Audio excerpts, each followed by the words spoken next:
வணக்கம், இது உங்கள் பிராண்டி செய்திகள். கூட்டணி தர்மமா அல்லது ஆட்சி பங்கா?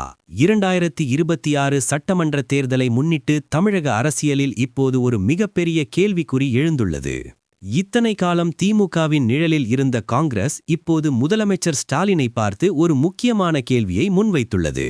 அந்த மெகா பிளான் என்ன? அது திமுக கோட்டையில் விரிசலை ஏற்படுத்துமா? இதோ முழுமையான அலசல்.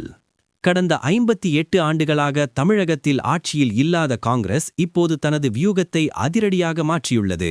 ஆட்சியில் பங்கு. வெறும் தொகுதிகள் மட்டும் போதாது, இந்த முறை ஆட்சியில் பங்கு வேண்டும் என்பதுதான் காங்கிரஸ் முன்வைக்கும் மிக முக்கியமான கேள்வி. யார் அந்த நிர்வாகிகள்? காங்கிரஸ் எம்பி வாணிக்கம் தாகூர், தமிழக காங்கிரஸ் மேலிட பொறுப்பாளர் கிரிஷ் சோடங்கர் மற்றும் சட்டமன்ற காங்கிரஸ் தலைவர் ராஜேஷ்குமார் ஆகியோர் இந்த மெகா பிளான் பின்னால் இருக்கிறார்கள். லாஜிக் என்ன? 2006 to 2011 காலகட்டத்தில் திமுகவுக்கு பெரும்பான்மை இல்லாதபோது காங்கிரஸ் நிபந்தனையற்ற ஆதரவு அளித்தது. அதற்கு நன்றி கடனாக 2026இல் திமுக எங்களை அமைச்சரவையில் சேர்க்க வேண்டும் என்பது இவர்களின் வாதம். காங்கிரஸ் வெறும் கோரிக்கையோடு மட்டும் நிற்கவில்லை, பின்னணியில் ஒரு பிரஷர் டெக்னிக் மெகா பிளானையும் வைத்துள்ளது. 40 தொகுதிகள் இலக்கு. கடந்த முறை 25 இடங்கள் வழங்கப்பட்ட நிலையில் இந்த முறை குறைந்தது 38 முதல் 40 தொகுதிகளை கேட்டு திமுகவுக்கு அழுத்தம் கொடுத்து வருகிறது. விஜய் காடு.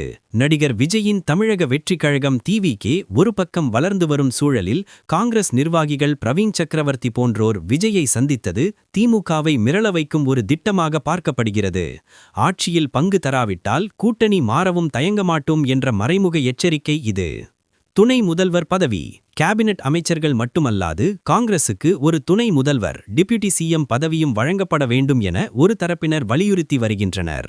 இந்த கேள்விகளுக்கும் பிளானுக்கும் முதலமைச்சர் ஸ்டாலின் தரப்பிலிருந்து கிடைத்துள்ள பதில் மிகவும் கட் அண்ட் ரைட்டாக உள்ளது. ஒற்றை ஆட்சிதான். திமுக மூத்த அமைச்சர் பெரியசாமி திண்டுக்கல்லில் பேசும்போது தமிழகத்தில் கூட்டணி ஆட்சி என்ற பேச்சுக்கே இடமில்லை, எப்போதும் போல ஒற்றை கட்சி ஆட்சிதான் நடக்கும் என திட்டவிட்டமாக தெரிவித்துள்ளார். ஸ்டாலினின் பிளான்.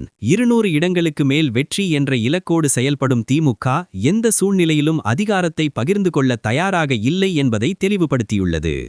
காங்கிரசின் இந்த ஆட்சியில் பங்கு பிளான் ஒர்க் அவுட் ஆகுமா, அல்லது தொகுதி பங்கீட்டில் மட்டும் சமரசம் செய்து கொண்டு மீண்டும் திமுக நிழலிலேயே இருக்குமா? ஒருவேளை காங்கிரஸ் வெளியேறினால் அது விஜய்க்கு சாதகமாக முடியுமா? உங்கள் கணிப்புகளை கமெண்டில் சொல்லுங்கள். தமிழக அரசியலின் இந்த அதிரடி மாற்றங்களுக்கு தொடர்ந்து இணைந்திருங்கள். இது உங்கள் பிராண்டி செய்திகளுக்காக உங்கள் பிராண்டி.